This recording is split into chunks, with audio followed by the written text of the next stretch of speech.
खुलुमबाय बे बड'लेण्ड इंखं टेलिभिजन दा समाव बड'लेण्ड इंखं टेलिभिजननि लाइव स्टुडिय'निफ्राय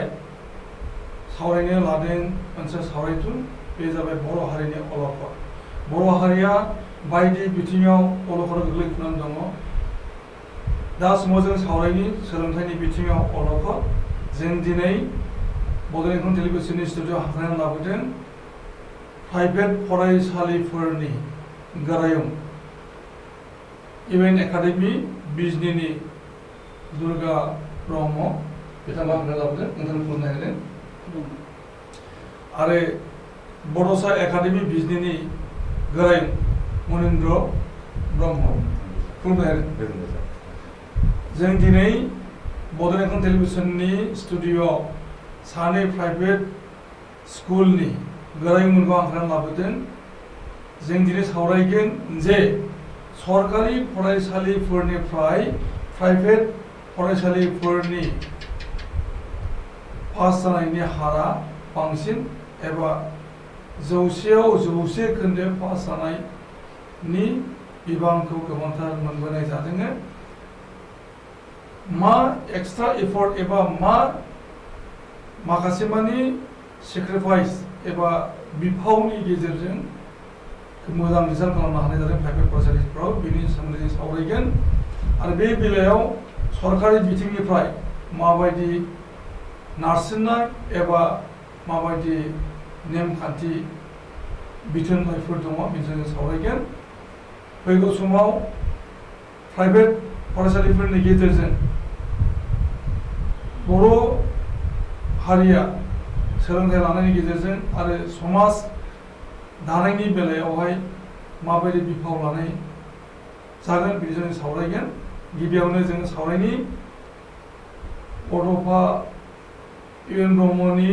मोन्थोरखौ बिथा लानानै गायसननाय इउएन एकाडेमिनि गोरायुं दुर्गा ब्रह्म बिथांजों नोंथांनो जों खुलुमनाय आरो सिबिनायजों बरायदों। खुलुमबाय। नोंथाङा गंसे प्राइभेट फरायसालिनि गोरायुं जानानै दङ इउएन एकाडेमि। नोंथांमोना मा समाव बे फरायसालिखौ फसङामोन, लोगोसेनो दासिम खेबबैसे मेट्रिक आनजाद होनाय जादों नोंथांमोननि फरायसालिनि गथ'फोरा, आरो दा समसिम नोंथांनि फरायसालिनि एनरलमेन्ट बेनि सोमोन्दै बुंदों। बड'फानि जि सानस्रि बे सानस्रिखौ लानानै 2002 मायथाइयाव क'क्राझाराव इउएन एकाडेमि सोलोंसालिखौ गायसननाय जादोंमोन। बिनिनो 7-8 बोसोरनि उनाव बड'फानि सानस्रिजों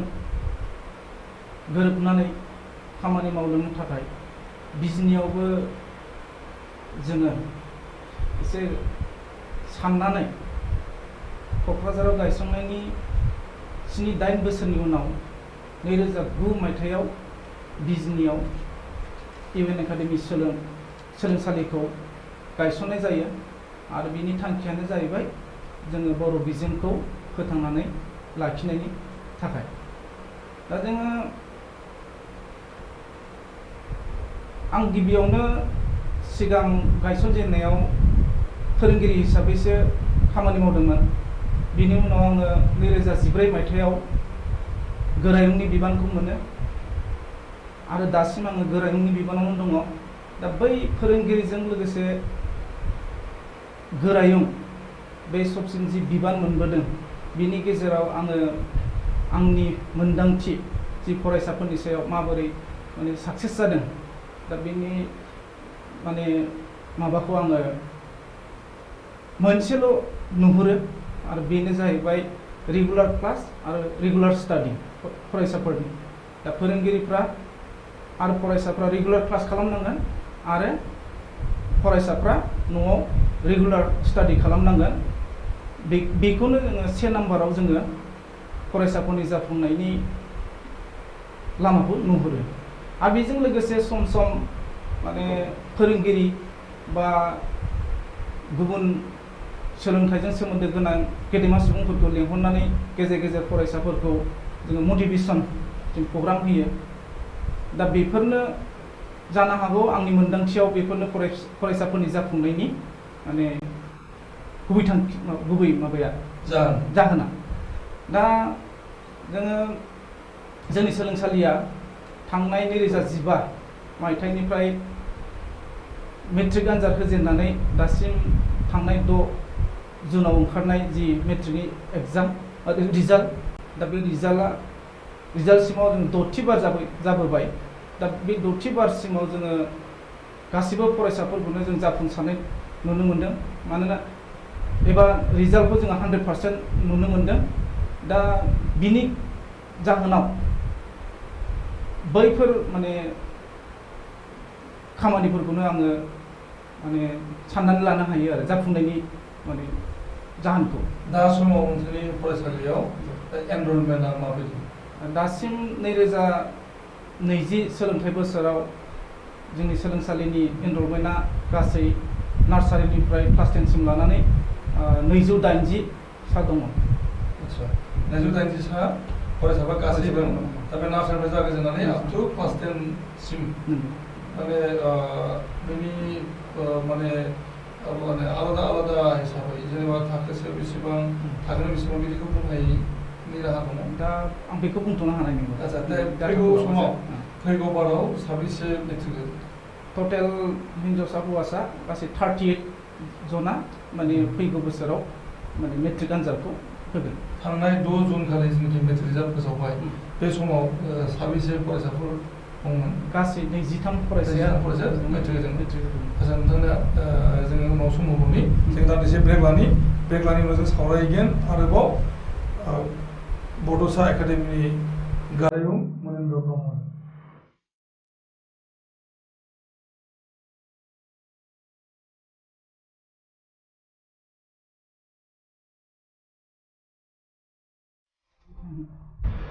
फैफिनदों दा जों सावरायनि बड'सा एकाडेमिनि गोरायुं मनेन्द्र ब्रह्म बिथांजों नोंथाङा मा मायथाइनिफ्राय बड'सा एकाडेमिखौ गायसनखो आरो बै एकाडेमि गायसननायनि उन समनिफ्राय नोंथांनि फरायसालिनि थासारि आरो रिसाल्ट बेनि सायाव नोंथाङा बुंनानै लाग्रो। आं बड'सा एकाडेमि बिजनीयावहाय जोंनि बड'सा एकाडेमिया गोबां दङ हयथ' बिजनीयावहाय थानाय जाय इन्स्टिटिउसन बड'सा एकाडेमि बे इन्स्टिटिउसनखौ आं सामलायो थ' बड'सा एकाडेमि बिजनीया बिजनीनि बड'सा एकाडेमिखौ जोङो थांनाय 2011 मायथाइनिफ्राय एकाडेमिक सेसनखौ जागायनो हादों थामहिनबा 2010 मायथाइयाव जों गायसनदोंसो थ' 2010 मायथाइनिफ्राय जुरिनानै दिनैसिम 2020 मायथाइसिमाव फरायसालिनि जि मा होनो बेखौ सोलिबोनाय बे गोबावानो जाबाय बेनिफ्राय नोंथांनि सोंनाया मामोन सार जोंहा बे थासारि जे नोंथांनि बड'सा एकाडेमिखौ फसंबाय 2010 मायथाइयाव सार बै समनिफ्राय जागायजेन दा समसिमनि थासारिया बेखौ बुंनाय जे एनरलमेन्ट खोथा फैगोन बहाय रिसाल्टनि खोथा फैगोन सार दा आं बेहाय बुंनो सानो सार आसलथे आं बेखौ बुंनायनि सिगां मोनसे फिसा बाथ्रा बुंग्रोगोन सानैसो एसे समखौ लागोन थ' बड'सा एकाडेमिखौ खालामनायनि मोनसे फिसा नोजोर दङमोन दा नोजोर दाबो दङ बे नोजोरा अतिरिक्त गोथां नोजोर दा बे जाबाय मिडियाम मर्यादा होनाय थ' जोंनि बर' मिडियाम स्कुलफोरा आसलथे बै समफोराव नांगौ बायदि रिजाल्ट मोनैयाव जोंनि मिडियामनि जि मर्यादा जि स्टेटास बे स्टेटासा खोब मिरुजिरु थासारियाव दङमोन दा बेहाय गोबां गोरों गोरा मानसिफोर जोंनि ससाइटिनि गेजेराव दङमोन नाथाय बिथांमोना मिडियाम दख'ना बेख'नानि सायाव खामानि मावनो थाखाय हयथ' बे रोखोम सम होनो हायाखैमोन बा हयथ' सानहरनो हायाखै खुब समबा खायसेया बा बिनि प्रति गुरुत्वखौ खालामदोंब्लाबो प्रेक्टिकेलि थांनो हायाखैमोन लास्ट पजायाव बिदिनो गोबां अनुस्थानफोर थासेयावबो बड'सा एकाडेमिखौ जोनोम होनानै बर' मिडियामखौ मर्यादा होनाय बा बर' बिजोंखौ मर्यादा होनाय एबा हयथ' बर' रावनि जे मोनसे खोलोबसे कन्ट्रिबिउसन बेखौ फोथांना लाखिनायाव बिनि मानदान्दाखौ फोजोबनायाव हायो नामा बे नोजोरा बे फरायसालि गायसननायजों दंखायो ओमफ्राय मोनसे उद्देश्यखौबो बुंफानो लुबैदों सारजों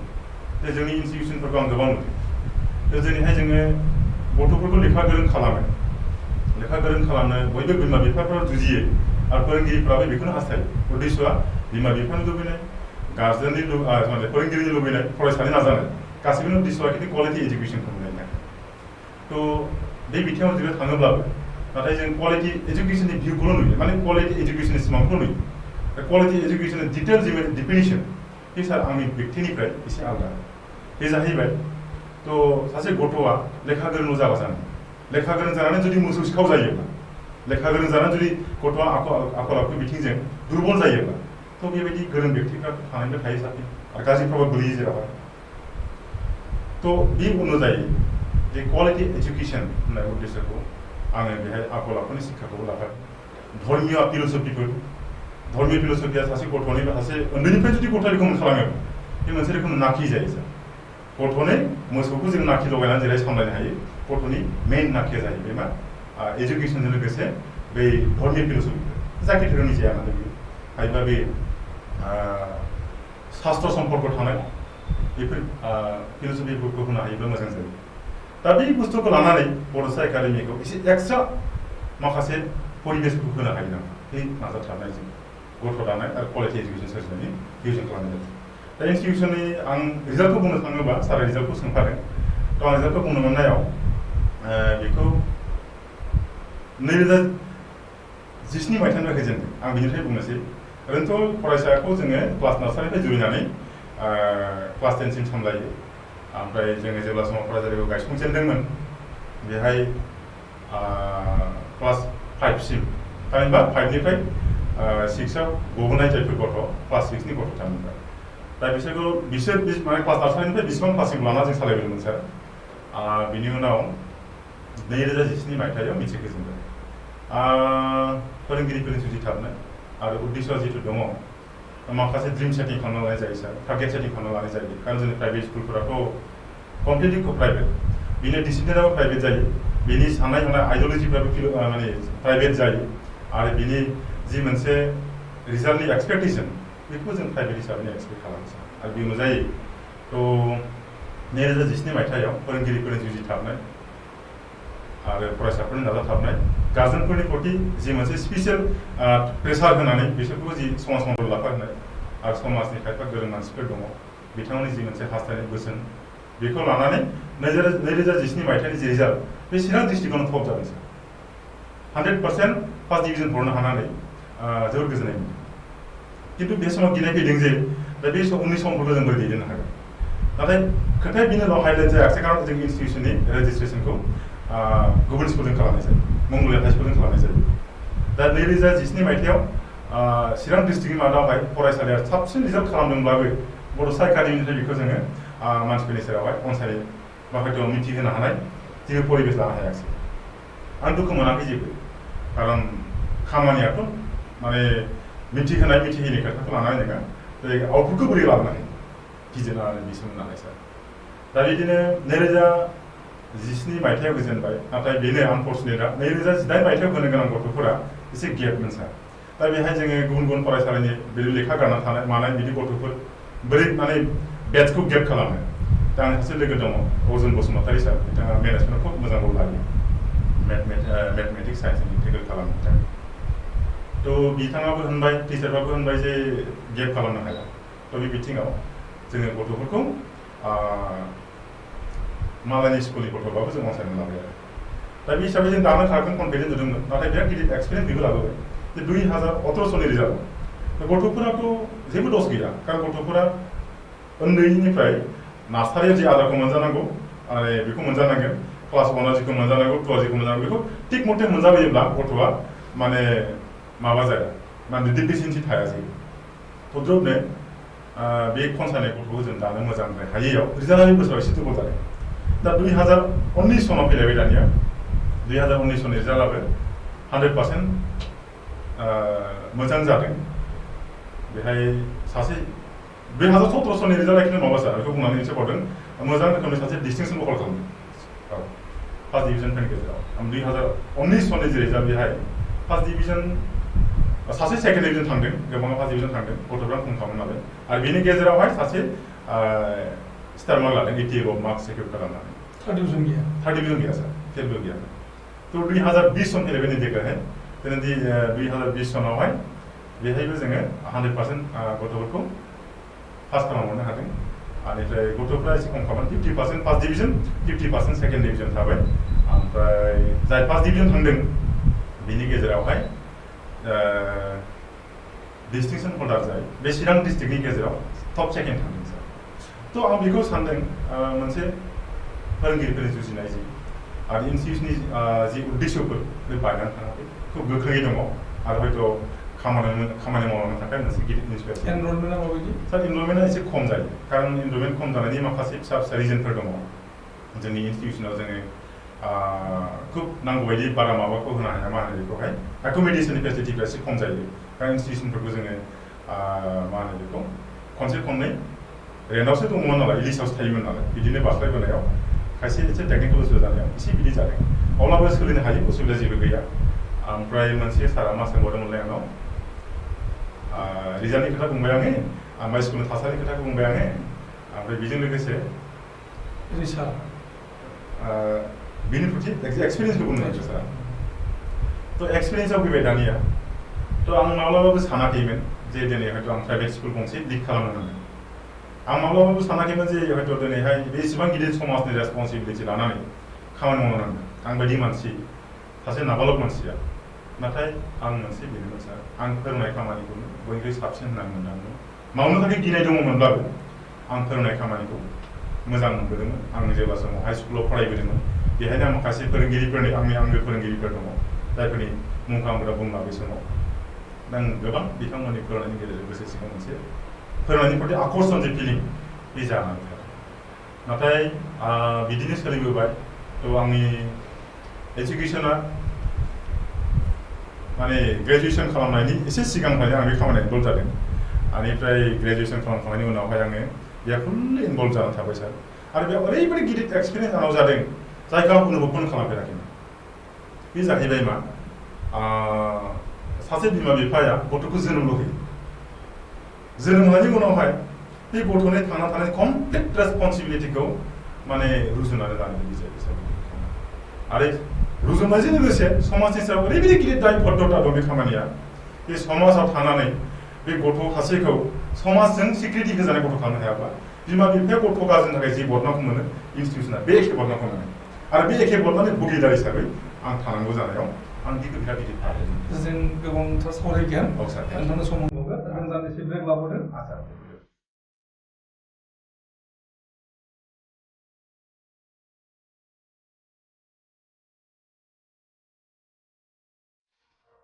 फैफिनदों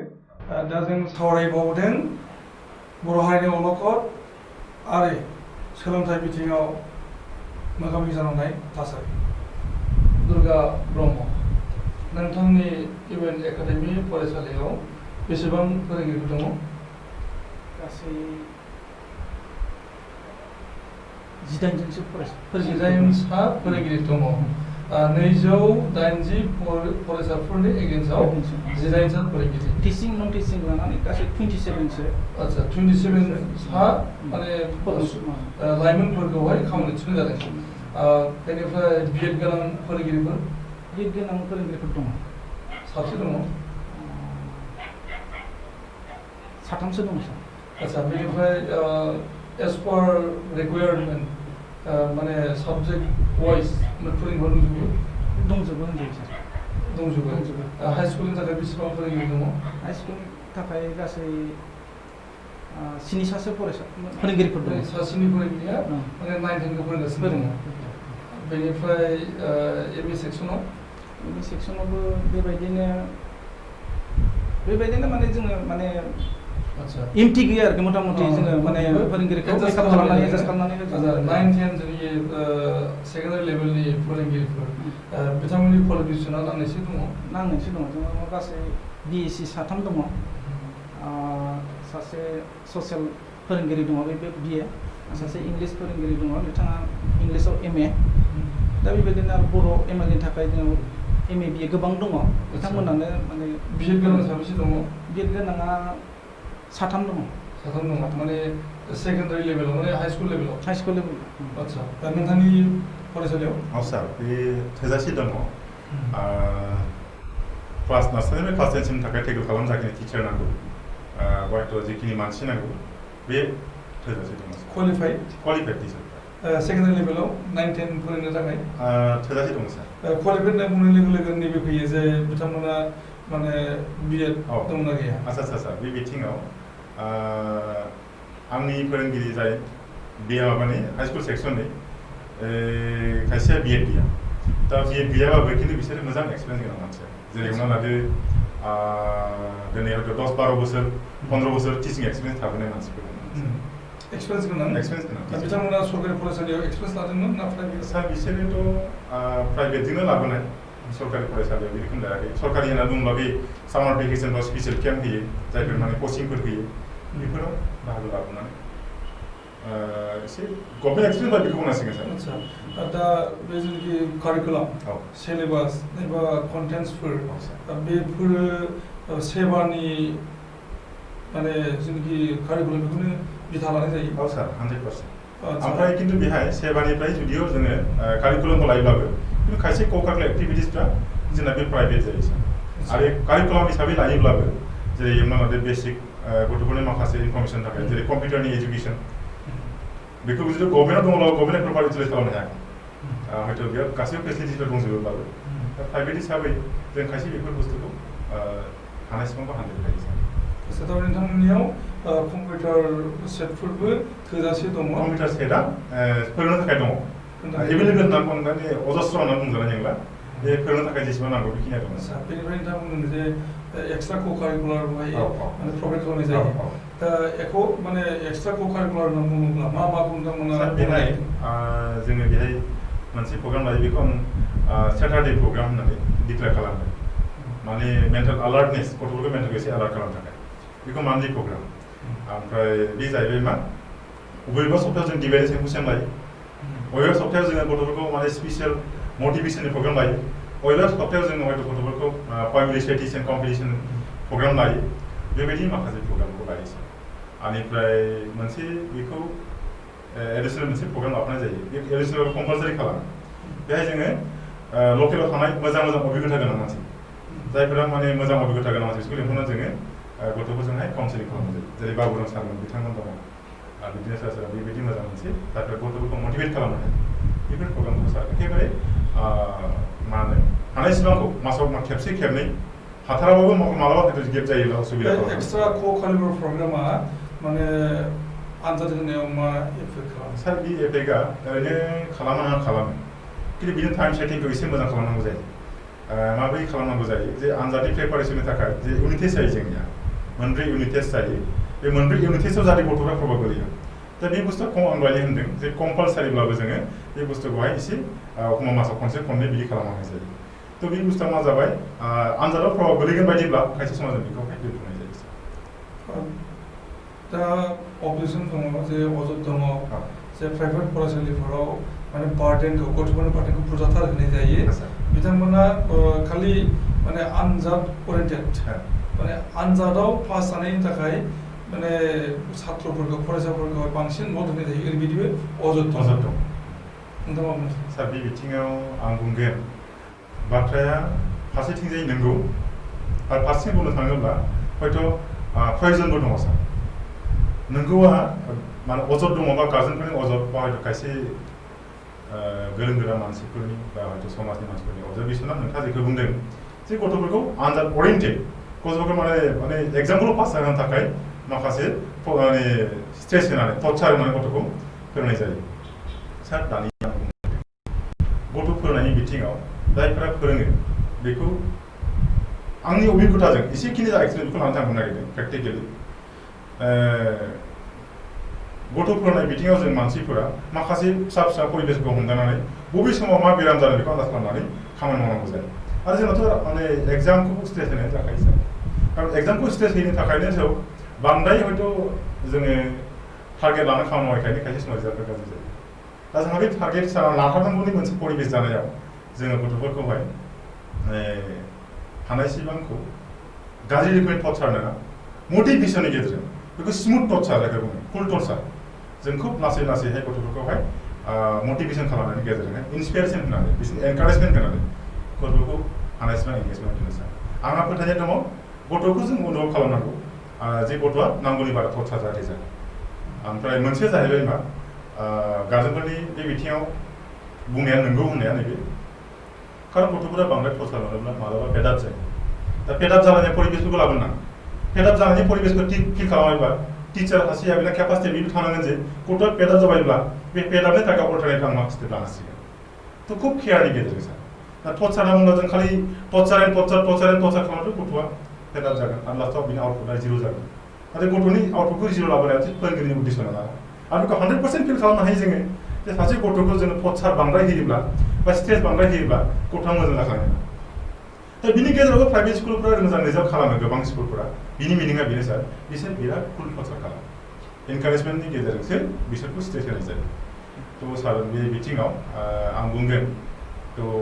टर्चार हिसाबै गाज्रि जानो नाङाबो खिन्थु गथ'फोरनो हानायसिबां एसे एंगेजमेन्ट दोननाया मोजां कारण दानि गथ'फोरनि टेलेन्ट पावारा बिराद मोजां बिसोरनि केपचारिं बिसोरनि आन्डारस्टेन्डिं पावार बिसोरनि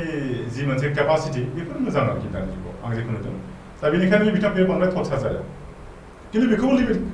माने फिल खालामनांगोन जे जाहाथे गथ'आ खुनु पदायबो गाज्रि मोनसे इनफ्लुएन्स जाया आरो बिसोरनो बेकार टाइम होयोब्ला सार दानि गथ'फोरा मा फिल जायो दानि जि मोनसे परिबेस बे परिबेसाव स्पेयार टाइमखौ बांद्राय होजाया आं जेखौ नुदों बिसोरनि स्पेयार टाइमखौ बांद्राय होनाङा माबा नङा माबा मोनसे एंगेजमेन्ट जायखौ लानानै बबे समाव माखौ लाब्ला बिसोर मोजां मोनो बेबायदि परिबेसफोरजों बिसोरखौ एंगेजमेन्ट दोननो हायो जों सावरायबावगोन नोंथांजों जोङो दान्दिसे ब्रेक लाबावदों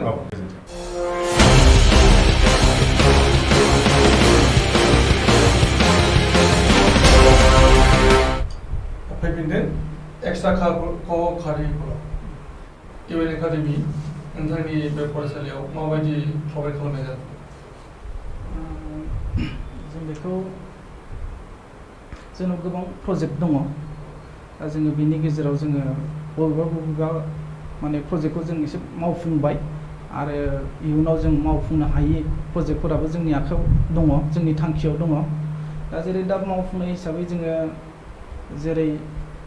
मोसानायखौ जोङो उइकलि सेटारडे सानडे बे साननैयाव जोङो मोसानाय जि माने सोलोंथाइजों लोगोसे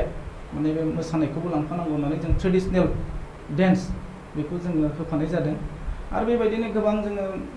एखनबा गेजेर गेजेर माने फरायसाफोरखौ गोसो थुलुंगानायनि थाखाय जों माखासे माने प्रग्रामफोरखौ लानाय जायो जेरै खन्थाइ लिरनाय खन्थाइ आवरायनाय बायदिसिना बिदिनो माने बे जेरै जोंहा सान फालिनाय गोबां माने सान फालिनाय गैया होमबा बेबायदि सानजों लोब्बा लाखिनानै माखासे प्रग्रामफोरखौ लानानै जों फरायसाफोरनि गेजेराव माने माखासे बादायलायनाय थुनलाइयारि बादायलायनाय सोंगाब सोंनाय बादायलायनाय मिथिखायै बादायलायनाय बेफोर माने बादायलायनाय मानेफोरखौ जोङो होबोबाय थायो आरो लोगोसे जोङो नैबे देग्लायनिफ्राय जोङो सासे माने रोंगौथि गोनां सासे एनसिसि फोरोंगिरि दा बेखौ बिथांखौ जोङो लेंहरनानै जोङो सेटारडे सानडेआव बेखौबो जोङो बे एनसिसि फोरोंनाय मास कर्सनि फोरोंनाय बे माने हाबाफारिखौ जोङो देग्लायनिफ्राय लादों नैबे लकडाउननि थाखाय बेबो एसे बन्द जाथ'नानै दङ दा बेबायदिनो जों गोबां आरो इयुनाव जोङो बिदि एक्सट्रा कारिकुलार माने एक्सट्रा सोलोंथाइखौ जोङो माने होलोंनायनि माने थांखिखौ लानानै दोननाय जादों आरो गोबांसाया अजद लाबोनाय जायो जे प्राइभेट फरायसालिफोरनि फरायसाफोरा माने गोबाङानो टिउसन लानायनि गेजेरजों समखौ बारहोनांगौ जायो मानो होनोब्ला नोंथांमोना माने प्राइभेट फरायसालिफोरा हमवर्कखौ बुरजाथार हरनाय जायो हमवर्कखौ माने खालामनानै अखानायै स्कुलाव जमा होआबा माने गोबांथार लाजिफोनांनाय जायो गथ'फोरखौ जायनि थाखाय बिथांमोना मेन्टेलि मोनसे प्रेसाराव गोग्लैयो आरो जायनि थाखाय बे हमवर्कखौ बानायनो थाखाय टिउसननि गोनांथि जायो आरो टिउसन लानानै बिथांमोना माने सोलोंथाइखौ लागासिनो दङ आरो बेबायदिनो रिजाल्टखौबो माने प्राइभेट फरायसालिफ्रा जदिवबा सनमानखौ मोनगासिनो दङ नाथाय बे टिउसन मास्टारफोरनिसो क्रेडिटआ दङ ओरैनो अजद लाबोयो मा बुंनो नागिरदों दा बिनि बेलायाव जोङो माने बे टिउसन सोदोबखौनो जोङो फरायसाफोरनि गेजेराव जोङो माने लाबोनो बायो जों लाबोआ आरो जोंनि सोलोंसालिनिफ्राय ओरैबायदि जोङो माने मोनसे माने नेमखान्थि बायदि मोनसे खानानै दोनदों माने फरायसाफोरखौ नोंसोर टिउसन लानो मोना होननानै जोङो बाहेराव नोंसोरो टिउसन लानो मोना होननानै जोङो बेखौबो फरायसाफोरखौ बा गार्जेन बिथांमोनखौ जोङो बुंनानै दोनखादों। दा बिनि गेजेरावनो सोरबा सोरबा न'आव जुदि जोंनि आन्दै बा जों मिथियैयाव सोरखौबा बाहेरा फोरोंगिरि लानानै जुदि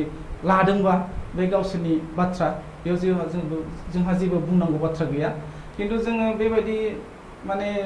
जाथाया जोंनाव जाबोआखै होननानै जों सानो। मानो होनबा जोङो बे हमवर्क हेभि हमवर्क हरनानै जोङो फरायसाफोरखौ जोङो प्रेसार होनाय मानाय बेखौ जों जाबोनायखौ आङो नुनो मोनाखै। खिन्थु जोङो बे टिउसन होननाय बुस्थुखौ जोङो फरायसाफोरनि गोसोनिफ्राय जों माने रिमुभसो खालामनो नागिरबाय थायो आरो जोंनिफ्राय बेबायदि एडभाइस गैयादि नोंसोरो टिउसनजों माने सोलोंथाइ लानांगौ। दा जोंनि माने फोरोंगिरिफ्रा जि गावनि जि रोंगौथि गोनां, जों फोरोंगिरिफोरखौबो साबायखर होनांगोन। जि रोंगौथि दङ बे रोंगौथिजोंनो गावसोरनि माने रोंनायखौ फरायसाफोरनो होयो आरो जिबायदि माने फोरोंनांगौ बेबायदिखौ फोरोंनानै हरखायो। खालि फरायसाफ्रा न'आव थांनानै बेखौ माने लिरनांगौ बा फरायनांगौ, बे फरायसानि डिउटि, आरो बेखौ नोजोर होनांगौआ बिमा बिफानि माने दायित्व होननानै जों सानो आरो दासिम जों जिबायदि नुबोदों 6 बार माने मेट्रिक होनायाव जोंनि फरायसाफ्रा माने जोबोद खम माने टिउसनखौनो जों लानायखौनो नुखायाखै। आरो थांनाय बोसोरावबो बांसिन फरायसाफ्रा माने टिउसननि माने सुबिदाखौ मोनखायाखै, बांसिन माने हस्टेलावनो थाखायोमोन। माने टिउसन होननायखौनो जोङो फरायसाफोरनिफ्राय जोङो रिमुभसो खालामनो नाजाबाय थायो आरो नोंसोर टिउसन ला, टाइम माने लानाङा, माने फरायनायनि टाइमा ओरैनो मिसइउस जायो टिउसनाव थांलाय फैलाय बा फोरोंगिरिजों बे टिउसन लानाय समाव। दा बेखायनो जोङो क्लासाव जिखिनि मोनदों नोंसोरनो फुरा सिलेबासखौ क्लासावनो नोंसोरनो फोजोबनानै होखायो। दा बे बाथ्राखौ जोङो बुंबाय थाखायो आरो जोथोनगिरिफोरखौबो जों गार्जेन बिथांमोनखौबो जोङो बुंहरखायो आरो बे बाथ्राखौ। सानैसो ब्रेक लानायनि सिगां जों ब्रेक लानि।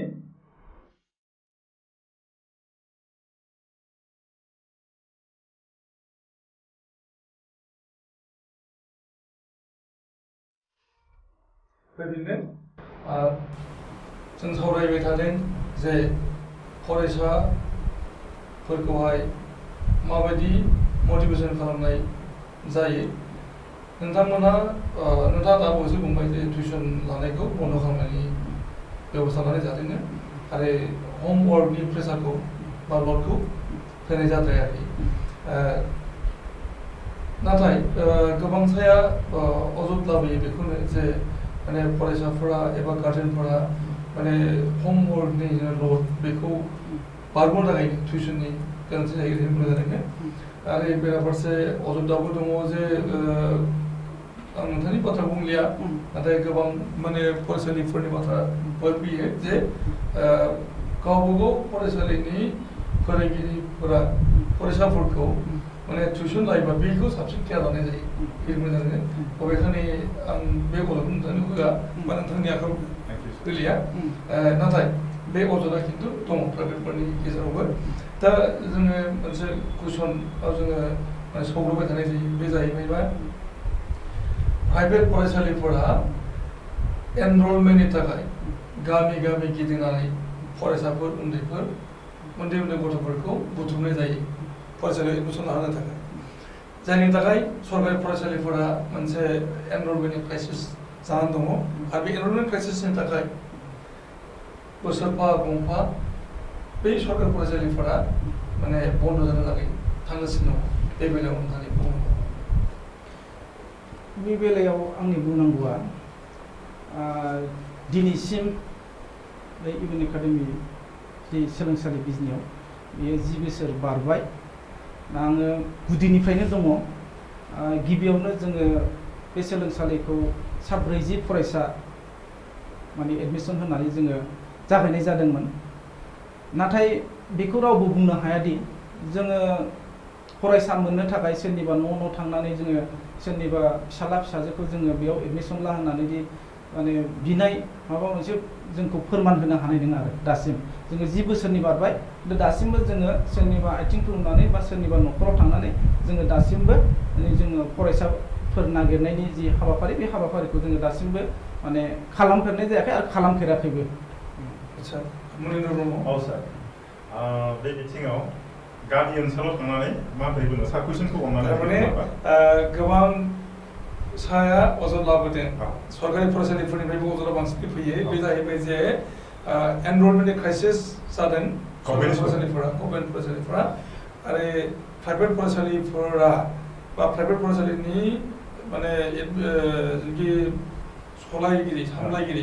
बिथांमोना गामि गामि थांनानै गथ'फोर बुथुमनानै जायो आरो जायनि थाखाय प्राइभेट फरायसालिफोरनि फारसे मोखां जाबोनांगौ जायो गार्जेनफ्रा गावसोरनि गथ' गथायखौ एडमिसन होनांगौ जायो बेनि थाखाय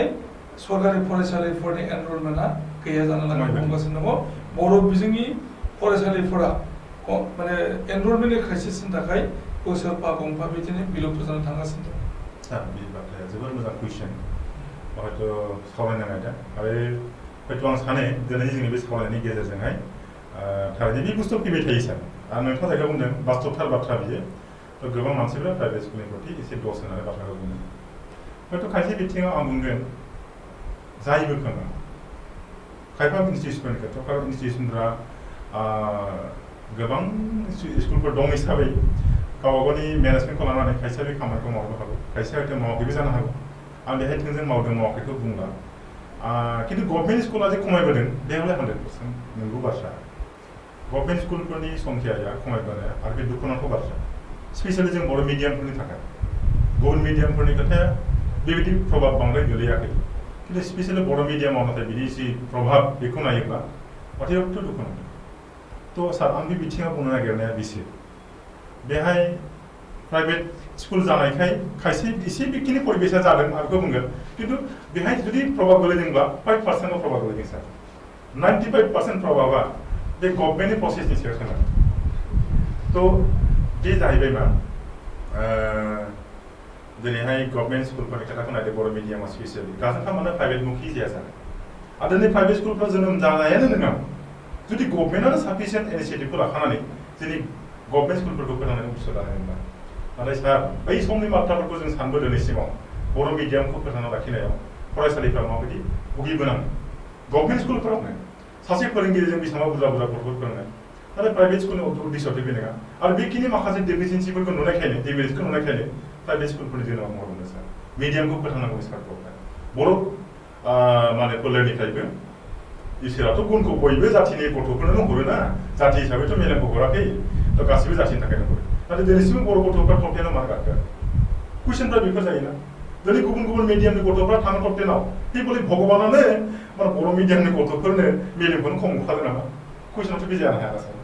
नाथाय दिनैसिम बे पर्यायाव थांनायनि गुदियावनो जाबाय मा जोंहा बर' मिडियाम फोरोंग्रा फोरोंगिरिफोरा बिराद लसार दङ आरो बेखौ फोथांना लाखिनो बिराद खस्थ' दङ दिनै गोबां स्कुलफ्रा खमायबोनायनि गुदियाव बेसे बांसिन प्रब्लेम गोलैदों आरो साफिसियेन्ट टेक्सटबुक साप्लाइ खालामा नोंथांनि फरायसालियाव देग्लाय मेट्रिकखौ साबेसे होदों सार आं मोनसे बाथ्रा बुंगोबावदों दिनैहाय बे बाथ्राया एसे आद्रा थादों सारनाव एसे टाइम लाबाय अननानै थ' दिनै गभर्नमेन्ट स्कुलफोरावहाय सिंगल टिचारावहाय गथ'खौ सासे फोरोंगिरिया बेहा 6टासो साबजेक्ट थायो आरो मोनसे दुखुनांथाव बाथ्रा बे क्लास नार्सारि 1, 2, 3 फोरोंबोनाय फोरोंगिरिया जेनेरेलि इंलिसनि कनसेप्टआनो खम जालाङो नाथाय दिनै इंलिसआ कम्पालसारि जानानै फैबाय बेखौ लानानै मिनिं बायहां माबा हाबायहां जालाङो बेसेराफ्रा थ' बे बुस्थुखौबो जों फिल खालामो थ' आं बुंनो नागिरना जाबाय मा साफिसियेन्ट टिचार रिक्रुइट खालामो होनब्ला प्राइभेट स्कुलाव मोखां जाबायनि ओंथि थानाय नङा दा प्राइभेट स्कुलाव गथ'फोरखौ जोङो प्राइभेट स्कुलफोरा गथ' मोननांगौ सार्थ गिदिं गिदिं लायो होननाय बाथ्राया आंनि थाखायबा सार बे मोजां उद्देश्य गोनां फरायसालिफोरनि थाखाय नङा माने जोङो बेनार होयो नटाव एडमिसननि थाखाय डिक्लेरेसन खालामो बेथ' मोनसे एकाउन्ट अफ एडभार्टाइजमेन्ट जायो बेबायदि होनायनि गेजेरजों गथ'फोरखौ गार्जेनफ्रा मिथियो जे एडमिसन जासिगोन गावबा गावनि फिसाखौ हरनांगौ आरो गथ'फोरनि गार्जेना बर' मिडियामफोरा ओरैबायदि कनसियास जाबोबाय बर' मानसिफोरा दा गोदोनि रुजुनायाव बे मेरला मेरलि गामियाव फरायनायनि सिन्था सरसाखौ बारा खालामला बबेहाय क्वालिटि एजुकेसनखौ मोनो आं गथ'खौ बोरै जुगजों खाबजानाय सासे गथ' दानो हागोन बिनि प्रति खुब हांखुरसै आरो बे उद्देश्यखौ लानानैनो प्राइभेट स्कुलाव मोखां जायो सार आसलथे गभर्नमेन्टआ खाप्लिमेन्ट खालामनो नाङा दिनै आं बुंनो नागिरो मोनसे बुस्थुआव गभर्नमेन्ट स्कुलाव दिनैहाय जोंनि हाई स्कुलफ्राव नाय कम्पिउटारफ्रा हिउज जानानै दंहैयो माने गभर्नमेन्टआ ओरैबायदि सिस्टेमनिफ्राय सिस्टेम हरो नाथाय प्रपार इउटिलाइज खालामनो थाखाय गभर्नमेन्टआ बुस्थुखौ हरो मोसौ हालखौ हरदों लावथिखौ हराखै आरोखि होननाय बायदि थ' खामानिखौ मोजाङै प्रपार बाहायनो हायैयाव बे बुस्थुआ जायो सार सार आंनि बाथ्रा बुंनाया आं सोंदों जे नोंथांनि फरायसालिनि एनरलमेन्ट औ सार दा नोंथांनि फरायसालियाव थाखो सेयाव साबेसे फरायसालि सार आं बेखौ एक्जेक्टलि बुंनो हानाय नंला आंनि एनरलमेन्टआ थोजासे बांद्राय नङा बहायबा क्लासाव हयथ' 10 जन अबा क्लासावहाय 12 जन अबा क्लासाव 15 जन बेबायदि दङ आरो अबा क्लासाव हयथ' लानानै 7 जन 8 जन दङ थ' आंनि एनरलमेन्टफ्रा एसे बेबायदिजों खारो ओमफ्राय आं एक्जेक्ट नाम्बारखौ बुंनायाव एसे उसुबिदा जासिगोन सार दायो बे समाव एलपि जोंनि सेक्सन माने प्राइमारि सेक्सन क्लास नार्सारिनिफ्राय जागायजेननानै थाखोबासिम बे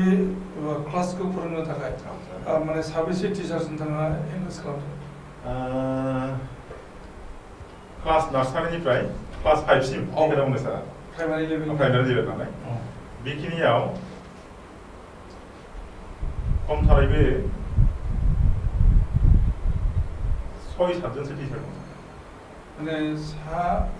सासेनिसो फोरोंगिरि नोंथाङा बुंबाय जे मोनसे क्लासाव 12-15 बेबायदिल' फरायसाफोर दङ होननाय जादों थारमाने 15सा नार्सारियाव आरो 15सा क्लास 1 बेबायदिनो क्लास 2 क्लास 3 क्लास 4 क्लास 5 जोङो हमना लाबाय गासै बेखिनियाव 75 नोंथांनाव फरायसाफोर दङ माने प्राइमारि लेभेलाव आरो बिदिनो एमइ एसे खम जायो बयबो खम जालांदों जानांगौ जायखिजाया लानानै एभारेजआव 15 माने मोनफ्रोम क्लासाव दङ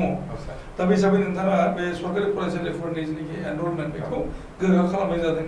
75 प्राइमारि लेभेलाव आरो बिदिनो एमइ सेक्सनाव 50-60 खालामनाय जादों आरो हाई स्कुल सेक्सन एबा सेकेन्डारि लेभेलाव नोंथाङा बिदिनो 30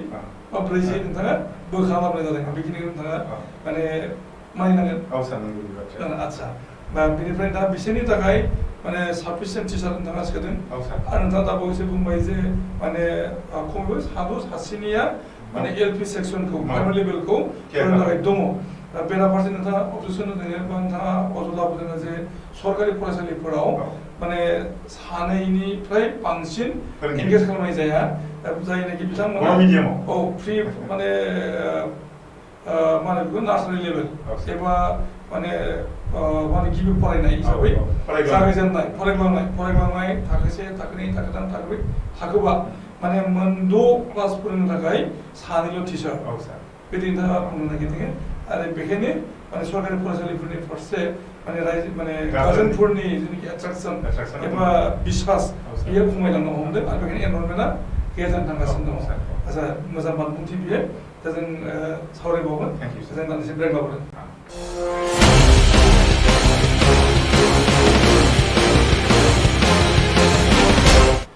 फैफिनदों मोजां बानबुंथि होदों मनिन्द्र ब्रह्म बिथाङा बड'सा एकाडेमिनि गोरायुं जे सरकारि फरायसालिफोरनि फोरोंगिरिफ्रा थोजासे नङा माने बबेबा स्कुलाव सासे फोरोंगिरियानो फरायग्लांनायनिफ्राय जागायजेननाय थाखोबासिम फोरोंनो गोनां जादों आरो बबेबा स्कुलाव माने फोरोंगिरि गैया जानानै दङ बेबो नंखाय नङा इभेन नोंथांनि फरायसालियाव फरायग्लांनायनिफ्राय जागायजेननानै थाखोबासिम साबेसे फोरोंगिरि दङ बेखौ आङो एक्जेक्टलि बुंनाया एसे गोब्राब जासिगोन जों थारमाने नार्सारिनिफ्राय जायफोर थाखोबासिम फोरोङो बै फोरोंगिरिफोरखौबो जोङो माने माबाखौ नायनानै बिनि जि रोंगौथिखौ नायनानै जोङो माने एमइ सेक्सनावबो जोङो फोरोंनो होनाय जायो दा बेखौ नायनानै जोङो माने सेपारेट नङा आरो थारमाने बिसोरनि क्वालिटि आरो बिसोरनि केपाबिलिटि बेखौ नोजोर होनानै माने फरायग्लांनायनिफ्राय जागायजेननानै आप टु क्लास 10 सिमबो जों फोरोंनो होनाय जायो मिक्सआप खालामनानै होनाय जायो आच्छा बेबायदि राहाया माने सरकारि फरायसालिफोराव गैया जायनि थाखाय माने नोंथांमोननि फरायसालिनि फारसे गार्जेनफोरनि एट्राकसना बांदों आरो फरायसाफोरखौ एडमिसन होनो सासे बिएड गोनां माने फोरोंगिरियाबो जोंनाव माने नार्सारि क्लास 1-2आवबो माने फोरोंनो मोननो हागौ आरो गोबां माने फोरोंगिरिफ्रानो दासिम जोंनाव डिलिट जि माने डिप्ल'मा बे ट्रेनिंखौ लानाय दङ आच्छा बेनिफ्राय एनरलमेन्टआ थाखोसेयाव बेसेबां दं थाखोसेयाव आं एक्जेक्टलि बुंनाया बेयो माने गोब्राब जागोन 20नि बांसिन 20नि बांसिन एमइ सेक्सनाव 100नि बांसिन दं जानो हागौ 100नि बांसिन दङ आरो हाई स्कुल लेभेलाव थाहैबाय दा नोंथांमोननि फरायसालियाव 280 सा फरायसा दं होननाय जादों दा 280 सा फरायसाफोर नोंथांमोना सरकारि फरायसालियाव फरायगौमोननिफ्राय फरायसा लाबोनाय जादों। आच्छा जोङो दा समाव सावरायबाय थादों जे बर' हारिनि अलखद सोलोंथाइ बिथिङाव बर' हारि जौगानाय बिथिं दा गोबांथार जोङो सावरायनायनि जों खाबु लानो हाया जादों समा जोंखौ बारा एलाव खालामाखै अब्लाबो जोङो सावरायबावगोन दान्दिसे जों दा समाव लादों ब्रेक।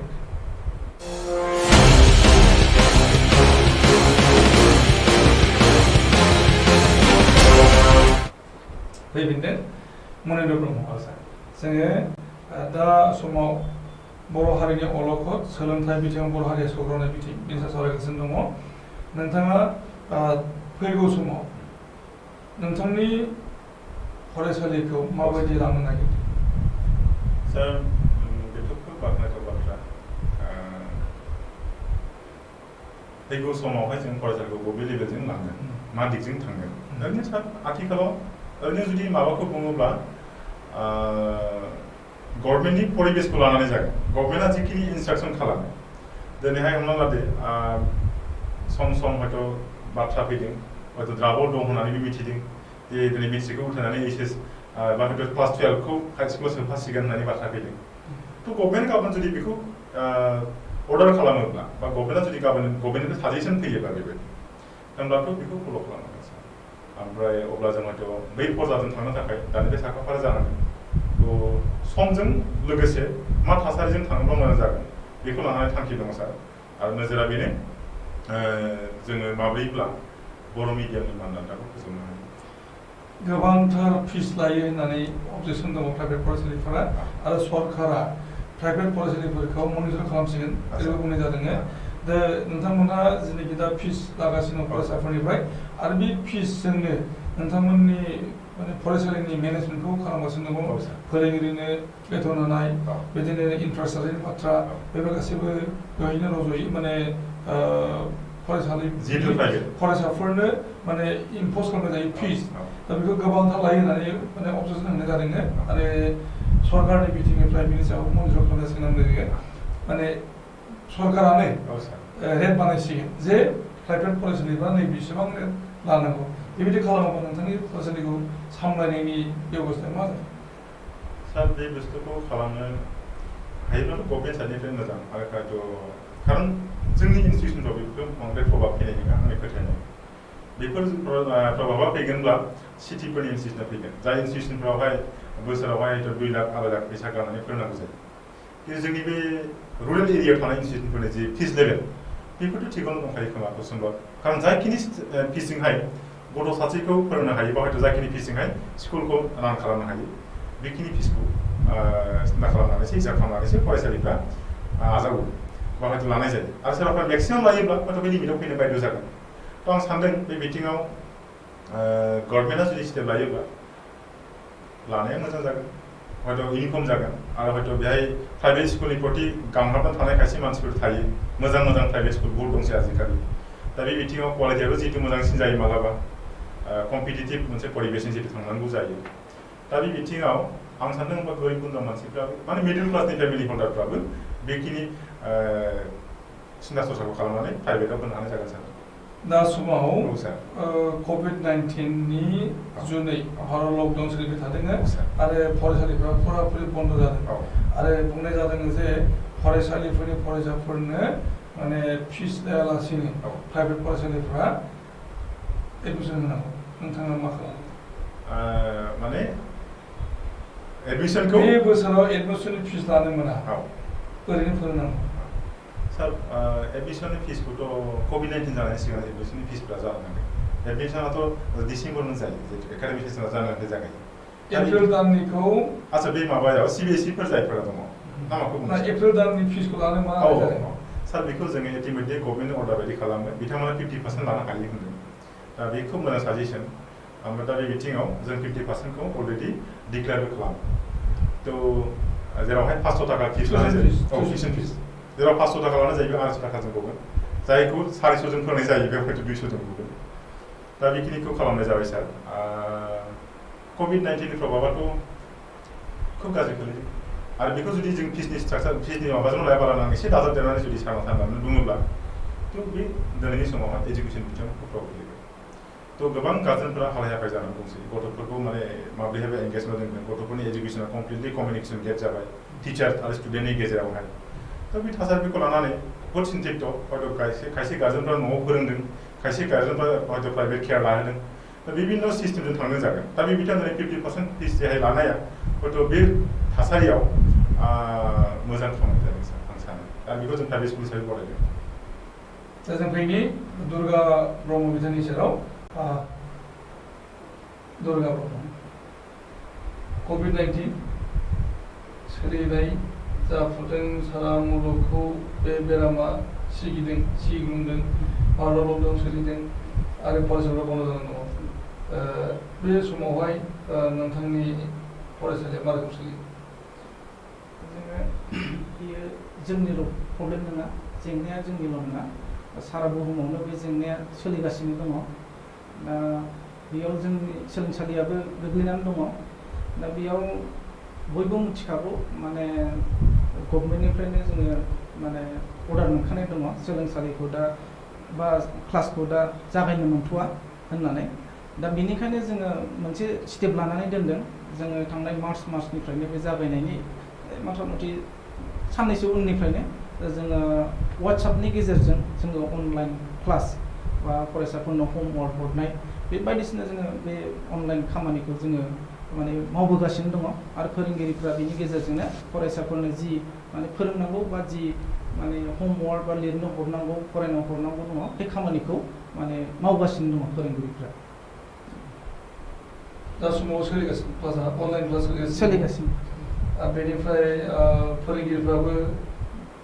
बे खामानि मावगासिनो एक्टिभ जानानै दं बिथांमोना कलेजाव स्कुलाव फैनानै बे खामानिखौ मावदों ना न'निफ्राय खालामदों दा बेबो मोनसे जेंना जोङो सोलोंसालिनि जि कमिटि बा गोरायुं दा जोङो माने बिथांमोनखौ जोङो सोलोंसालियाव फैनायखौ जोङो माने होथ'नाय जायाखै जोङो न'निफ्रायनो जिखिनि हायो न'निफ्रायनो माने फरायसाफोरनो माने जि माने हरनांगौ दङ फोरोंनांगौ दङ बेखौ हरबाय था होननानै जोङो बुंनाय जादों आच्छा बिदि जों मोनसे आरोबाव कुइसन लाबोनि बे जाहैबाय मिड डे मिल बे हाबाफारिनि गेजेरजों सरकारि फरायसालिफोरनि गथ'फोरनो सानजौफुनि जानाय होनाय जायो नोंथांनि फरायसालियाव जोंनाव बेबायदि माने पियरलि जोंना प्राइभेट स्कुल नालाय दा बेयाव जोङो बे मिड डे मिल माने जानाय आं बेखौ होनाय जाया आरो आं बिनि सोमोन्दै मोजांबो माने मिथिया आरो सरकाराव माने बे मिड डे मिल होनाय जायो बेखौ आं नलेज गैया आरो बेबायदि खोनायो खिन्थु बेबायदि माबायदि माने सुबिदा उसुबिदा जायो बेखौ आङो माने मिथिनो मोनाखै आरो मनिन्द्र ब्रह्म नोंथांनि फरायसालियाव मिड डे मिलनि बेबस्था दङ सार मिड डे मिलनि बेबस्थाखौ बिदि खालामनाय जाया खिन्थु मोनसे साजेसन जायो तो जिहेतु जोंनिया गभर्नमेन्ट मिड डे मिलखौ गभर्नमेन्ट इन्स्टिटिउसनफ्रावहाय जेखौ साजेसन दङ आंहा बेनि फारसे आंहाबो मोजां कनफार्मेसन बिदि मोनसे नलेज गैया जे कनफार्म नलेज गैया जे माने प्राइभेट स्कुलफ्राबो होनांगौ होननाय बायदि जुदि दङब्लाथ' बे बेलेग खोथा जाबाय खिन्थु सार बेखौ मा खालामनाय जायो जोंनिया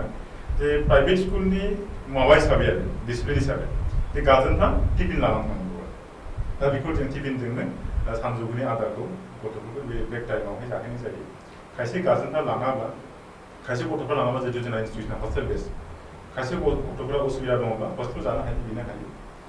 ओमफ्राय खिन्थु मिड डे मिल सिस्टेमनि होननानै बेखौ मोनसे स्पेसियेल डिसिप्लिनजों होनाय जायो सार बे सिस्टेमखौ जों मेनटेन खालामनाय जाया ओरैनो प्राइभेट हिसाबै जिहेतु बे प्रसेसखौ मेनटेन खालामनाय जाया नालाय आरो बेखौ बोरै खालामो बिनि फारसेबो नलेज गैया सार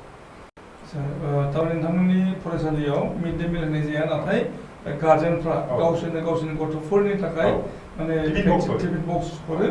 आरो बे टिफिन बक्सखौनो बिथांमोना मोनसे समाव जायो गथ'फोरा जायो आरो बिदिनो मिड डे मिलआ मेनटेन जालाङो जोबोद मोजां नोंथांनि बुंनाय नाथाय मोनसे माने अजद दङ बे जाहैबाय जे माने टिफिन लांनांगौनि मोनसे प्रेसार जिहेतु माने बार्डेन मोनसे जादों अजन बारायबावबाय गथ'फ्राथ' दा बुरजाथार लेखा लांनो मोनला बेगाव लांनो मोना ओमफ्राय माखासे माने सिमा दोननाय जादों थाखोसेनि गथ'फ्रा बेसेबां अजननि बेग लांनांगोन बेसेबां माने खान बिजाब सोना लानांगोन बेबायदि हिसाबै जादों दा नोंथांनि स्कुलाव बे मेनटेन जायो टिफिन बक्स लांजानाय हिसाबैथ' अजना बारा जाबाय सार बियो दानि गार्जेनफोरा जों जेखौ सानो ब्लाइन्डलि जायखौ जोङो बार्डेन नुहुरो बा क्रिटिकेल नुहुरो बिदि नङा खारन हानायसिबां गार्जेनफ्रा प्राइभेटाव फोरोंबाय माने गथ'खौ लांनांगौ लाबोनांगौ बे बुस्थुखौ बिसोर मिथियो ओमफ्राय बे बिथिङाव बिसोर थारमाने आं होननो नागिरनायबा बिसोर टिफिन बक्सखौ गारना लांफाखायो मेक्सिमाम खायसे गथ'फोर थायो जायफोरखौ हयथ' लांनायाव लाबोनायाव मालाबा एसे एनै प्रब्लेम थानो हागौ खिन्थु बे खुब गैया सार गार्जेनफ्रानो कमिउनिकेसनखौ गावसोरनो खालामो थांलाय फैलाय जितु लांलाय लाबोलाय बे परिबेसखौ सार जों जोबथारनाय फारसे फैयो जोंहा गोबांथार सम गैया बे जाहैबाय जे सरकारि फरायसालिफोरनि थाखाय नोंथाङा मा बोसोन होनो नागिरो सार आं बोसोनखौ मा गोबां गिदिर बुंनो दा आंनि नलेजजों जेखौ मोनो आं बेखौ एसे बुंनो हयथ' हागोन बे बिथिङाव बुङोब्ला थ' एजुकेसन बे सोदोबानो बिराद गिदिर आरो बेखौ जोंनि सरकारि फोरोंगिरिफ्रा बिनि बिराद मोजां मोजां ट्रेनिं मोनो बिनि प्रति मोजां कनसेप्ट दङ आरो साफ्रोमबो टिचारफ्रानो हयथ' बिनि प्रति आजिखालि कनसेप्टआ दंजोबो बेखौ लानानै समाजनि बिराद गिदिर दायबद्धता दं हिसाबै जोबोद खस्थ' खालामो बा खामानि मावबोयो बेनो दा आं बुंनो नागिरनाया बेनो दा जोंहा स्पेसियेलि आं गुबुन मिडियामफोरनि खोथाखौ मावालासिनो जितु जोंनि आयदाया जादों बर' बिजोंखौ लानानैसो नालाय आं बेयाव बुंनो नागिरदों मा बर' फोरोंगिरिफोरखौ दि जोङो मोनसे इउनाइटेड प्राइभेटनि गभर्नमेन्टनि होनलायनाय बे परिबेसखौ लायालासेनो थ' जोङो बिराद मोजां मोनसे आन्डारस्टेन्डिं खालामनायनि गेजेरजोंहाय बोरैबा जों माने एजुकेसनखौहाय माने डेभेलप खालामनो हायो क्वालिटि लेभेलाव लाबोनो हायो गुबुन जातिफोरनि बा गुबुन मिडियामफोरनि शिक्षाजों जों बेहाय कम्पिट खालामनो हायो बा जों बोरैहाय बिसोरबायदि दावखोनो हायो बिनि प्रति बयबो सिन्था खालामनाया प्रयजनसै खारन सुबुं सम्पद दानायनि बेसेबां गिदिर दायित्वआ जों फोरोंगिरिफोराव थाबाय जखन दा सुबुं सम्पदखौ सोरजिनो हायोबासो जोंनि हादोरनि उन्नत दा सुबुं सम्पदखौ जोङो जुदि सोरजिनो हायाब्ला जोंनि हादोरनि जातिनि हारिनि सिमां जेसेबांखि गेरेमसा जाति जानायनि सिमांनो माबा माबि सिमांनो बे गासिबो लेंगुवेज फोथांनायनि मानदान्दा सोरजिनायनिनो बे गासिबो खुब मिरु जिरु जागासिनो दा बेनिखायनो आं बुंनो लुबैदों दिनैनि समावहाय जे जों बयबो शिक्षानि प्रति जायफोर फोरोंगिरिफोरा फोरोंगासिनो दंखायो बिदिनो फोरों आरो हानायसिबां साबसिन परिबेस लाबोनो थाखाय खालाम आरो जों जेब्लायबो प्राइभेट स्कुलफ्रा जेखौ खालामो जों आसलते मटिभेसन प्रग्रामखौ बिराद स्ट्रिक्ट होयो मटिभेसना क्लास मोनसे लानायाव हयथ' खायसे खायसे फोरोंगिरिफ्रा 10 मिनिटसोखौ मटिभेसन होयो माने एनकारेजमेन्ट क्लास खालामो दा बिनि उनावसो जों क्लासफोरखौ फ्राय खालामो गासैबो फोरोंगिरिफ्रा नङा स्पेसियेलि बे माने प्रसेसखौ स्कुलाव बे डिसिप्लिनखौ दोननाय जायो बेखायनो जों लांनि आं आरो गोबां बाथ्रा जेबो बुंनो सानाखै प्राइभेट गभर्नमेन्टनि जेबो डिफारेन्स गैया जोंबो गभर्नमेन्ट स्कुलाव फरायबोनानैनो रोंबाय जोंनि फोरोंगिरिफ्रा गभर्नमेन्ट स्कुलनि फोरोंगिरिफोरसो जों गभर्नमेन्ट स्कुलनि फोरोंगिरिफ्रा साबसिन रोंगौथारनानै क्रेडिट लानो हानाय बाथ्रा बेहाय खुनु जेबो गैया खारन गभर्नमेन्ट स्कुलनि फोरोंगिरिफ्रा रेसपन्सिबिलिटिखौ लानानै खामानि मावब्लानो हागोन आरो जों बेखौ लानाया प्रयजनबो दङ खारन नङाब्ला जों दिनैसिम गथ'फोरखौ मोनसे परिबेसखौ जों नांबाय थानो हायो जोङो टप 10 गथ'खौ बोसोरसेयाव सासेयाव हरनो हानाया बर' मिडियामनिफ्राय बे खुब प्रयजन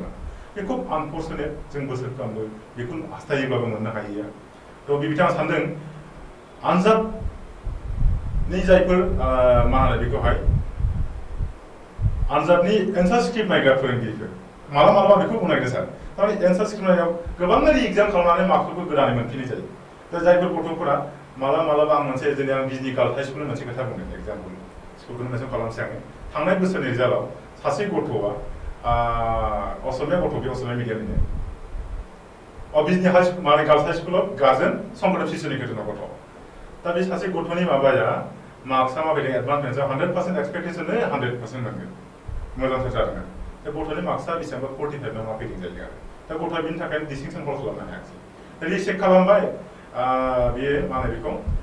रिचेक विथ एन्सार स्क्रिप्टखौबो बिसोर क्लेम खालामबाय ओमफ्राय दानिया फैबायनो नुबाय 100% गथ'आ सेकेन्ड खालामबाय दा बे गथ'आ माने बेफोरबायदि परिबेसफ्रा जोंनि बर' मिडियामावबो जायो नामा आं बुंनो नागिरदों मा दा गथ'आ मालाबा एक नाम्बारनि थाखायनो मोजां स्कुलाव एडमिसन मोना मालाबा एक नाम्बारनि थाखायनो फेल जायो दा बे बिथिङाव जोङो फोरोंगिरिफ्रा कनसियास जानांगोन जाहाथे जोङो गथ'नि क्वालिटि जि एक्सपेक्टेसन क्वालिटि नाजानाय बेखौ जों जेनेबा मोगथां हरनो हायो थ' बे खेबफ्रोमबो जाया आं मालाबा जुदि साबधाननि थाखाय जों बुंदों आरो जोङो बेहाय गार्जेनफोरखौ लानानै आं सानदों जोंनि गारजेनफ्राबो बेहाय साबधान जानो गोनां दङ दा गथ'खौ दानांगौ फोरोंगिरिखौनो दोननांगोन दिनैनि समावथ' जोङो ट्रायंगेलनि खोथा बुंबाय थायो दिनैनि समाव जुदि जों गोदानै बुङोब्ला खायसे इन्टेलेक्सुयेलफोरनि रावखौ जों खोनानायनि गेजेरजों बुङोब्ला आजिखालि मोनथामल' नंला खनाया मोनब्रै खना जाबाय फोरोंगिरि गार्जेन ओमफ्राय गथ' बे होनब्ला गोदोना बेमोन दानिया मोनसे फैदेरबाय मा होनो बेखौहाय समाजनि इन्टेलेक्सुयेलफोर बा समाजनि प्रभाबा बिराद गाज्रि गतिके जों गथ'फोरखौ फारफ्रोम बिथिङाव साबधान जानांगोन ओमफ्राय बेखिनि समफोरखौ लानानै जों गथ'खौ जुदि दालाङोब्ला जोंनि गथ'आ क्वालिटि जायो जेबो माने गैया खारन गोदोनिफ्रायथ' दासिम फैनायाथ' बहुद डिफारेन्स जाबोखाबाय नाथाय दिनैनि क्रुसियेल पेरियड दिनैनि समाव जुदि जों गथ'खौ एसे मोजां लेभेलजों लाङाब्ला एसे जुदि जोंनि इनिसियेटिभफ्रा खमायोब्ला मोनसे समावहाय जोंनि गथ'फोरनि लामायानो दिंगायो आरो बे समाव बिमा बिफानि सिमाङा कमप्लिटलि थेरबेथेर जायो आंनि खावलायनायानो नैबे बे मानगोनां दिनैहाय आङो इंखं टेलिभिजन बेनि गेजेरजोंहाय आं मानगोनां सारनि प्रेजेन्सआव जोंनि इउएन एकाडेमि बिजनेसनि जि सामलायगिरि बिथां बेवहाय प्रिन्सिपाल सार दङ बिथांमोननि प्रेजेन्सआव मोनसे आं खावलायनो लुबैदों मोनसे मेसेज होनो लुबैदों कि जोङो गथ'आ जिथु जोंनिसो दिनैथ' लकडाउन पिरियड जाबाय लं गेप पिरियड बेखिनि पिरियडआव बहुत माने शिक्षाफोरा नस्थ' जाबाय दा गथ'आ जिथु जोंनिसो जोंनि फिउचारा बिसोरखौ लानानै जोंनि माने थांना थानायनि सिमां गासैबो बिसोरखौ लानानै गतिके जों बे बन्द' पिरियडआवबो हानायसेबां इउटुबफोराव बिराद मोजां टिचारफोरा मोजां फोरोंसै जोंनि बे माबायावबो इंखं टेलिभिजननिफ्रायबो मेथ्सनि क्लास जायो जों फल' खालामो आरो बेबायदिनो गथ'फोरजों जोङो टाच खालामो शेयार खालामनानै होयो बेहाय जोंहा इंलिस फोरोंगिरि सार बिथां कमलाकान्त बसुमतारीनि फोरोंनाय जायो थ' बिथां सारनि क्लासखौबो जोङो बेहाय जों फल' खालामनाय जायो गथ'फोरनो होनाय जायो थ' थिग बेबायदि माखासे मोजां क्लासफोर जों मोननो हायो इउटुबफोरनि गेजेरजों बेखौ कालेक्ट खालामनानै गार्जेना बे समाव होदो आरो दहाय आं मोनसे बाथ्रा बुंनो नागिरदों टिउसनफोर खाथियाव मोनोब्ला बे मुहुर्त केपासिटि गोनां गार्जेनफ्रा एफा एनै लकेलनि कनफिडेन्सियेल सोरबा थानो मोजां मानसिफोर दङब्ला एसे एनै सम लानानै फोरोंनायाबो प्रयजन जानो सानदों जुदिअ माने मा होनो बेखौहाय डिसिप्लिना दिनैहाय गभर्नमेन्ट रेस्ट्रिक्सन दङब्लाबो जुदि हायोब्ला परिबेसा जुदि कनफिडेन्सियेल मानसिया जेरावबो थाङा बा हयथ' कुनु माबा मोनसे बिदि बाहेरानि प्रभाव गोलैथावा बेबायदि मानसि मोनोब्ला फोरोंनाया मोजां दे आं बेखौनो बुंबाय सार दुर्गा ब्रह्म नोंथाङा मा मेसेज होनो नागिरो आरो मा बोसोन होनो नागिरो सरकारि फरायसालिफोरनि थाखाय जे सरकारि फरायसालिफ्रा सानफा एफा एनरलमेन्टनि थाखाय माने गोमाना थांगासिनो थैनो थांगासिनो दङ आरो बिथांमोनहा रिजाल्टखौ प्राइभेट फरायसालिनि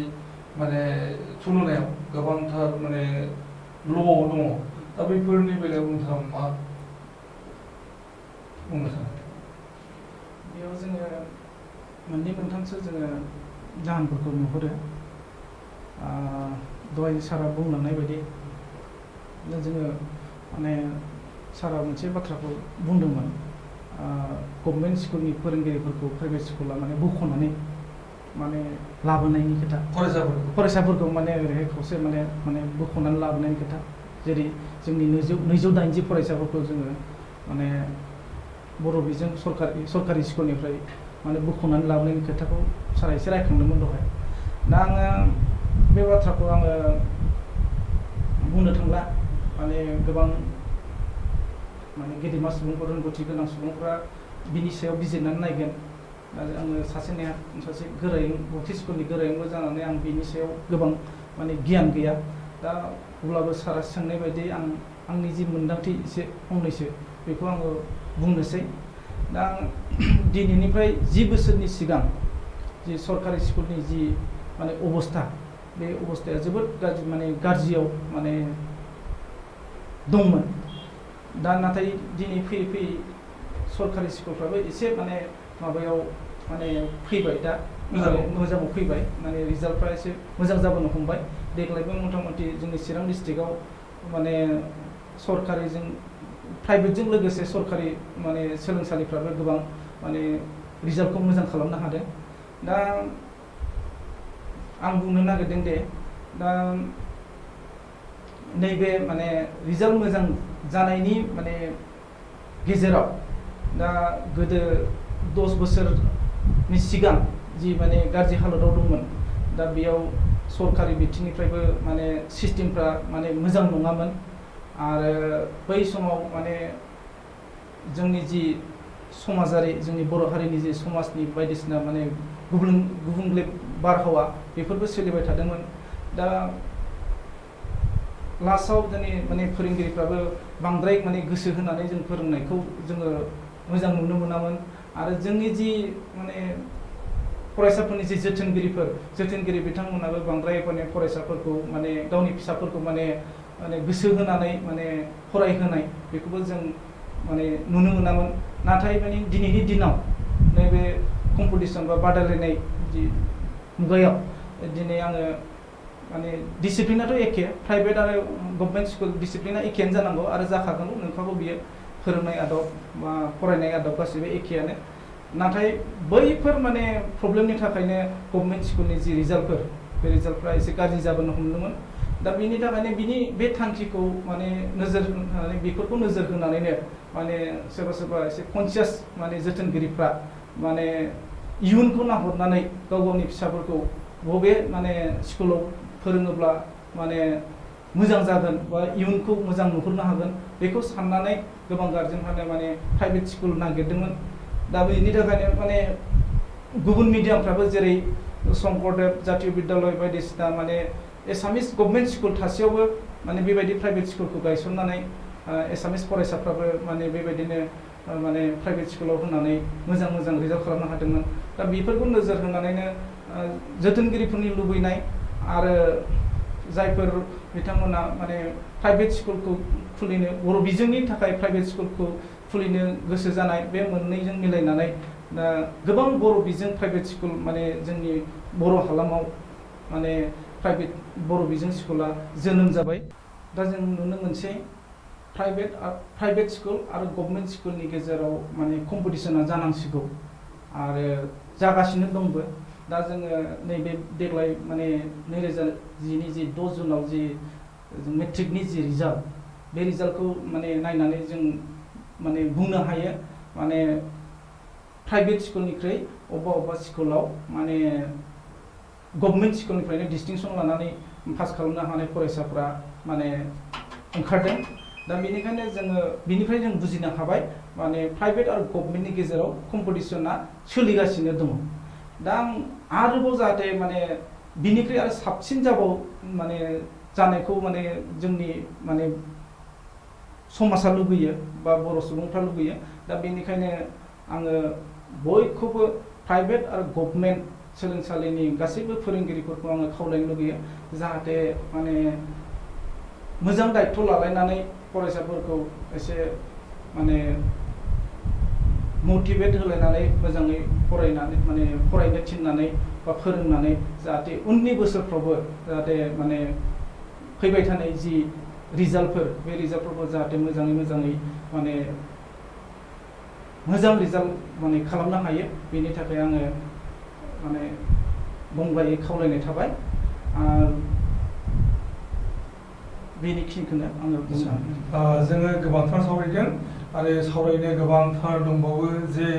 बर' हारिनि अलखदनि आयदायावनो जों दिनै समाव सावरायबाय थादों सोलोंथाइ बिथिङाव बर' हारिया सौग्रावनाय बिथिं जोङो दिनै गंनै प्राइभेट फरायसालिनि गोरोंमोनखौ हांख्रायनानै लाबोदों आरो बिथांमोनजों जों शेयार खालामबाय थादों जे माने सोलोंथाइ बिथिंखौ बिथांमोना माबायदियै प्रभाइड खालामबाय थादों एबा बिथांमोना माबोरै सोलिबाय थादों। लोगोसेनो सरकारि फरायसालिनि बेलायाव बिथांमोना जि मोन्दांथि बेखौ बुंनाय जादों जे माने 10 बोसोरनि सिगां बर' बिजोंनि फरायसालिफोरनि हालोदा जोबोद गाज्रि जाबायमोन आरो बेखौ नोजोर होनानैनो प्राइभेट फरायसालिनि मोनसे दोहौ फैनाय जादों आरो बे दोहौनि गेजेरजों माने बर' बिजोंनि